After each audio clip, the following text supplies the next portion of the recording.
My name is Sochima and this is my story. My mother died while giving birth to me and my father fell down from the palm tree and died a month later.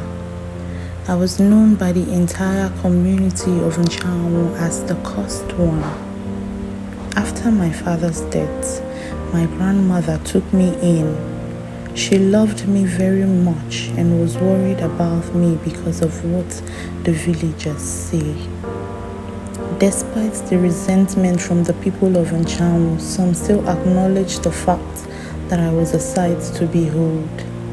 I have often walked in on people speaking so highly of my looks, and I'll listen quietly because for a couple of minutes I'll literally feel good about myself.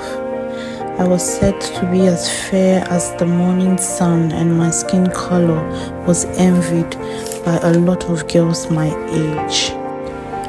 In a desperate attempt to vindicate me from being called cursed, my grandmother took me to the town's dibia. This was just the beginning of my woes. The town's dibia confirmed that I wasn't cursed and that my parents died of natural causes, and my grandmother was very pleased with this confirmation, but I could not help but notice how hungrily he looked at me, licking his lips every time our eyes met. He told my grandmother that I wasn't cursed, but I needed to perform some cleansing rituals, which she hurriedly agreed to. At first, I was skeptical about it, but my grandmother reassured me that everything was going to be alright. Seeing as she has put in so much effort in this, I sat down there quietly as the cleansing ritual was being done on me. After a couple of hours, the cleansing was over and we went back home.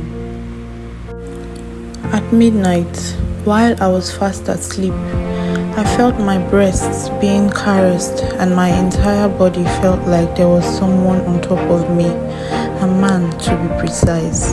The weight felt very strong. I opened my eyes to see the most handsome man I have ever set my eyes on, and I panicked.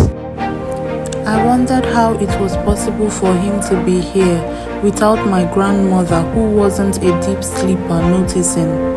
It was then that he told me that my thoughts weren't hidden to him and that my grandmother is fast asleep, and he had made sure of that. I was so scared that I was shivering. I managed to ask him who he was. He turned back and spoke to me in a voice that felt like there was more than one person talking.